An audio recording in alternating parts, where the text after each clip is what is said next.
Lundi 8 janvier 2024. Recevez mes sincères salutations de là où vous vous trouvez. Nous avons choisi aujourd'hui de vous résumer la sortie en langue nationale Bambara du ministre de la Défense du Mali, le patriote colonel Sadio Kamara. C'est un discours qui retrace un peu le parcours des forces armées du Mali jusque-là et qui donne en tout cas quelques pistes, quelques orientations pour les projets à venir. Nous avons choisi de résumer son intervention en 8 points. Le premier point porte sur le fait que la mission n'est pas achevée selon le ministre de la Défense du Mali. Il dit pour 3 raisons. Tant qu'il y aurait un seul ennemi dans le pays, la mission n'est pas achevée. Malgré la libération de Kidal, ce qui veut dire que les opérations vont continuer. Deuxième point, il dit tant qu'une portion du territoire du Mali serait menacée, la mission n'est pas encore accomplie. Troisième condition, il dit tant que il y aurait des Maliens qui ne dormiront pas tranquillement, le combat continue. Malgré la libération de toutes les localités, l'armée va maintenir sa forte mobilisation. Il a répondu à certains endocolos, à certains larbeurs occidentaux. Il dit qu'il attend souvent une chanson qui dit qu'un pays pour se développer n'a pas besoin d'une armée, que le Mali maintenant c'est bon, c'est beaucoup armé, il faudrait passer à autre chose, question de développement. Il dit non. Certes, seule l'armée ne peut pas développer un pays. Mais le colonel Sadio Kamara dit que tous ceux qu'on appelle les grands pays aujourd'hui, les fameuses grandes puissances, ont des fortes armées. Les États-Unis n'ont-ils pas une forte armée? Nos partenaires, les Russes, n'ont-ils pas une forte armée? Les Chinois. Tout le monde est dans une course d'armement. Mais que font les bases militaires françaises au Sénégal, où il n'y a pas de question de terrorisme? Que font ces bases militaires françaises au Gabon, au Djibouti? Mais il faudrait avoir une armée forte pour imposer sa volonté. Donc, il dit que son département doit continuer à travailler, à renforcer les forces armées du Mali. En troisième point, c'était la question de Kidal. Il dit bien sûr que Kidal a longtemps été une épine dans notre pied. Vous savez, avec une épine, c'est pas facile. Et que Kidal était une humiliation. Parce que si nous voyons les conditions dans lesquelles nous avons perdu Kidal, c'est triste. À Kidal, non seulement les forces françaises et leurs proxys de l'autre côté, la coalition, les terroristes appuyés par la France, appuyés par nos frères de l'Algérie, tous ces terroristes en coalition, les fameux Iyad, les Mokhtar, Bel Mokhtar, bien que l'armée malienne avait les dessus, ils ont fait un chantage politique sans doute aux autorités du Mali. Nous savons dans quelles conditions nous avons perdu Kidal. Et plus grave encore, la MINUSMA à l'époque a désarmé les militaires maliens et a remis les armes aux terroristes. Donc c'était une humiliation. Et aujourd'hui, Kidal est totalement malien. Le drapeau du Mali flotte sur le gouvernorat de la région de Kidal. Kidal a toujours été malien. Les terroristes l'avaient occupé. Les forces armées du Mali l'ont libéré. Il dit les opérations aux alentours de Kidal vont continuer. Il faudrait sécuriser totalement la ville de Kidal. Et au moment que je suis en train de vous parler, l'administration fonctionne bel et bien à Kidal. La police fait son travail. Il y a tous les services de base sont en train de s'y installer. Donc ça va. Dieu merci. Le quatrième point de l'intervention du colonel Sadio Camara, c'est en langue nationale. J'essaie de traduire. C'est pas facile souvent la traduction. Cela a porté sur les partenariats. Il a démontré que la Russie est partenaire historique du Mali depuis notre indépendance du colon français, surtout en matière de la défense. Et qu'aujourd'hui, nous n'avons fait que redynamiser ou renouveler ces partenariats. Mais que le Mali a d'autres partenaires aussi. Il a notamment cité la Chine, il a cité l'Iran et d'autres encore. Mais que ceux qui reprochent au Mali sa collaboration, son partenariat avec la Russie, ce sont des gens qui ont des problèmes personnels avec la Russie. Nous avons vu une dame ministre des Affaires étrangères de l'Allemagne qui est même venue au Mali, demander au Mali de stopper sa collaboration avec les Russes. Or, les Allemands même coopèrent d'une manière ou d'une autre avec les Russes. Depuis quand nous ne sommes pas leurs enfants? Qu'on respecte cela. Il dit que le Mali est ouvert à un partenariat multilatéral, mais suivant les 3 conditions fixées par le président de la République du Mali, le colonel, son excellence, le colonel Assimi Goïta. Il s'agit de quoi? Le respect de la souveraineté du Mali. Ça, il faudrait respecter cela si on veut collaborer avec le Mali. Le respect des choix stratégiques du Mali. Ça, c'est un message fort. Récemment, quand le ministre des Affaires étrangères du Mali a participé à une réunion du côté du Maroc, nous avons vu l'Algérie qui s'est fâchée, comme si nous étions leur propriété. Mais l'Algérie vend son gaz à l'OTAN, nous on n'en a jamais fait un problème. Nous les considérons comme des frères. Ils collaborent avec les pays de l'OTAN. Mais le Maroc aussi, c'est un pays allié au pays de l'OTAN. Si nous collaborons avec, où est le problème? Quand l'Algérie collabore avec les pays de l'OTAN, c'est pour ses intérêts stratégiques, non? Quand l'Algérie vend son gaz au pays ou bien son pétrole, l'Algérie vend son pétrole à la France, oui ou non? Et la France utilise cela pour armer les terroristes ici. Est-ce que nous en avons fait un problème? Est-ce que nous avons dépêché des gens pour dire à l'Algérie qu'il faudrait arrêter cette coopération? La réponse est non. Donc le respect des choix stratégiques du Mali. Nous collaborons avec qui nous voulons, quand nous voulons, comme nous voulons. Et cela c'est valable pour tous les pays de l'Est et pour toute l'Afrique qui se libère.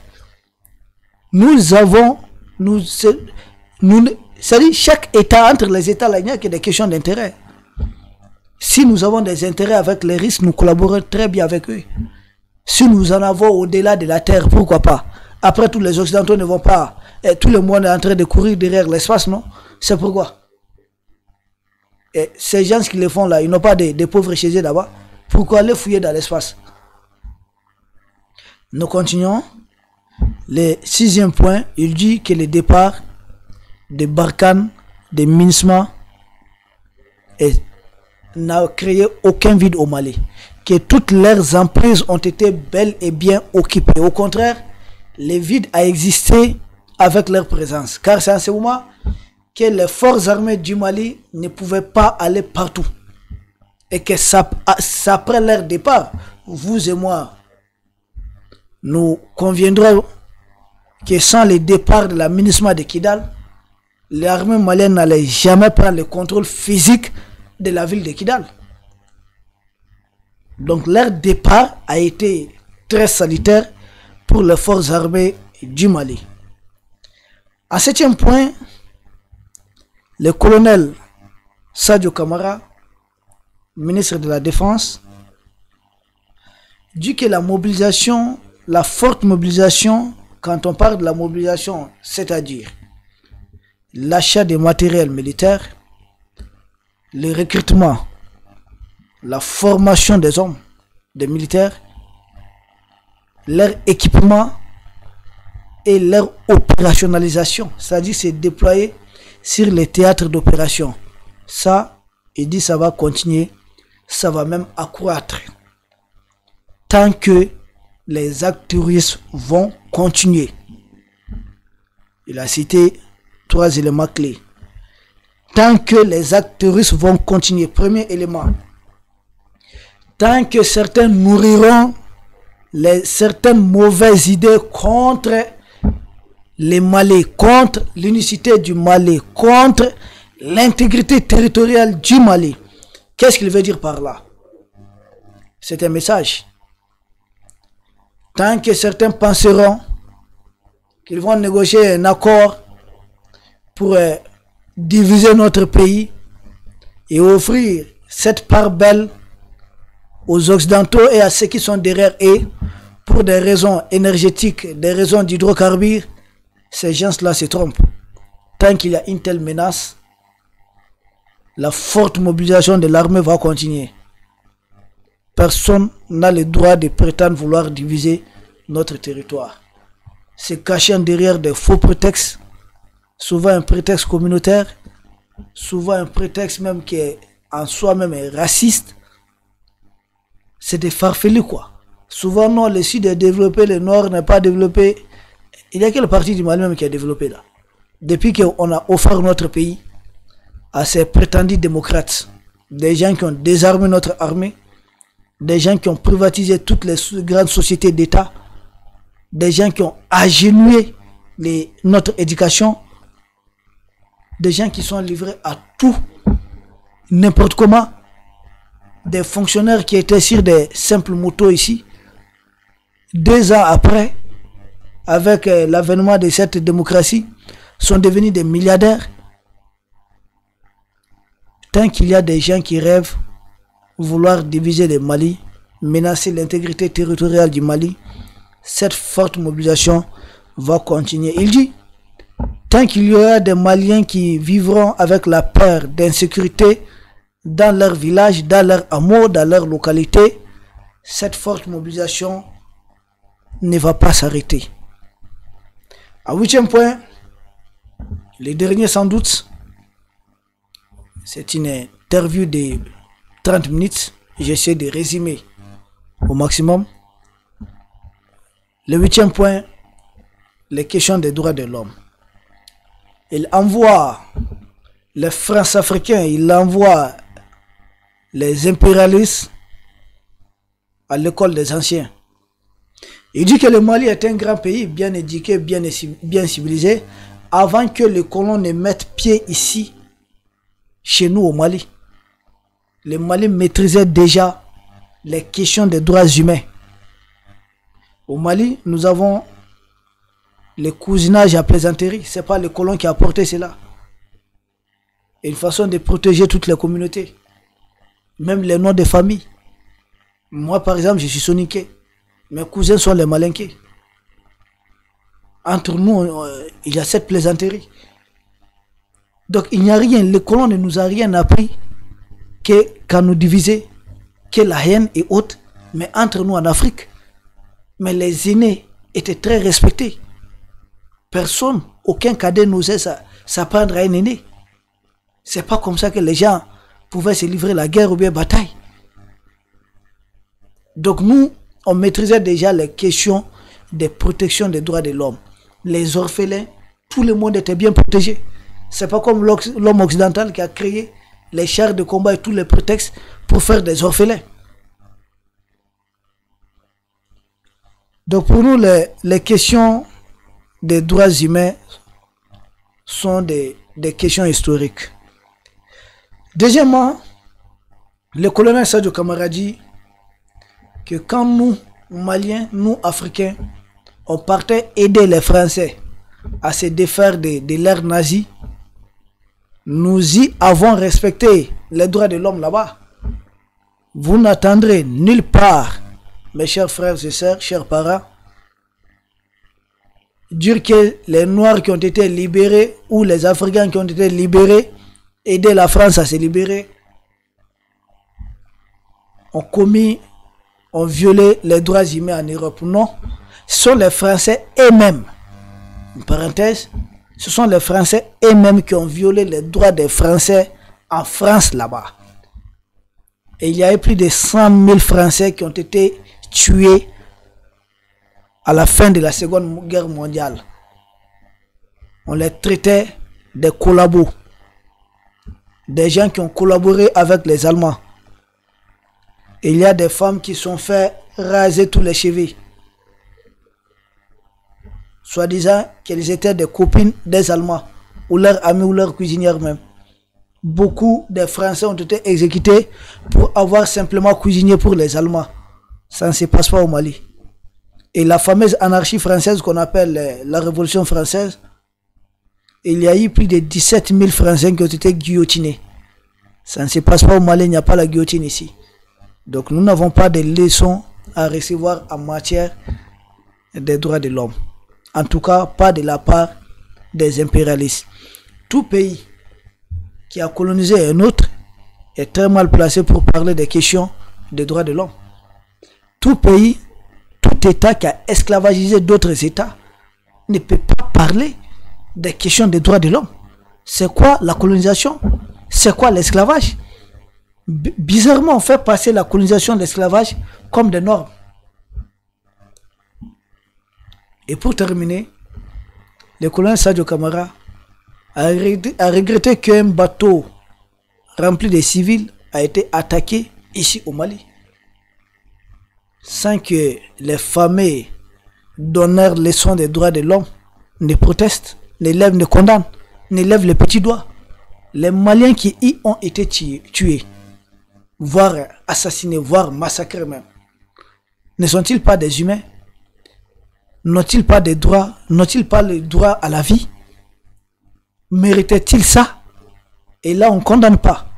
Dans ce cas, qui fait tuer des civils?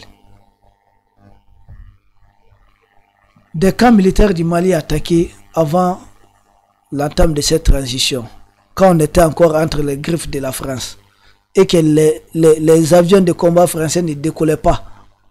Nous avons vu ici des champs qu'on brûlait. Et d'ailleurs, ils continuent de pousser des gens dans ça. Des bébés brûlés vifs au dos de leur maman, pendant que la maman s'était réfugiée dans une case ronde, dans les villages. On a incendié ça. Les donneurs de leçons des droits de l'homme, là, ça ne disait rien. Donc les terroristes ont des droits, mais les Maliens et les Maliens n'ont pas de droits. Les Africains n'ont pas droit à la vie. Quand les Occidentaux font noyer nos frères et sœurs dans la Méditerranée ou même dans l'Atlantique, ce ne sont pas des hommes, ils n'ont pas de droits. Donc ce sont les mercenaires que l'Occidentaux envoie. Uniquement des Africains qui travaillent pour l'homme occidental. Donc c'est à lui qu'on réserve les droits. Nous autres, les autres Africains, n'ont pas droit à la vie. Honte aux Occidentaux. C'était, chers frères et sœurs, les discours, les ramassés de la sortie du colonel Sadio Camara. C'était sur ORTM, c'était face à deux chaînes de télévision, une chaîne publique et une chaîne privée. Une façon de montrer que la liberté de presse existe au Mali. La liberté d'expression, tout est respecté. Mais nous comprenons, les Occidentaux, quand vous n'êtes pas avec eux, ils payeront certains noirs. Et le colonel Sadio Camara a lancé un appel aux Maliens et aux Africains de ne pas céder à la désinformation de l'homme occidental, qui, sa spécialité, c'est de diviser pour mieux gagner. Comment comprendre qu'un petit pays comme la France, qui fait à peine la moitié du Mali, puisse avoir sous son occupation 15 pays africains, au moins 15 pays africains, au moins, j'ai dit au moins, imprime une monnaie pour plus de 14 pays africains, continue de déployer ses bases militaires. C'est parce que les Africains entre eux se déchirent. C'est parce qu'il y a encore en Afrique des gens comme les Alassane Dramane Ouattara, les Macky Sall, les Patrice Talon, l'autre là, comme on appelle là, les jeunes guignols là, Ambalo Sissoko, qui disent vouloir aller faire une guerre au nom de la démocratie à d'autres Africains, sachant bel et bien qu'il s'agit d'une guerre pour l'énergie de la France. Je vous remercie et à très bientôt. Merci beaucoup.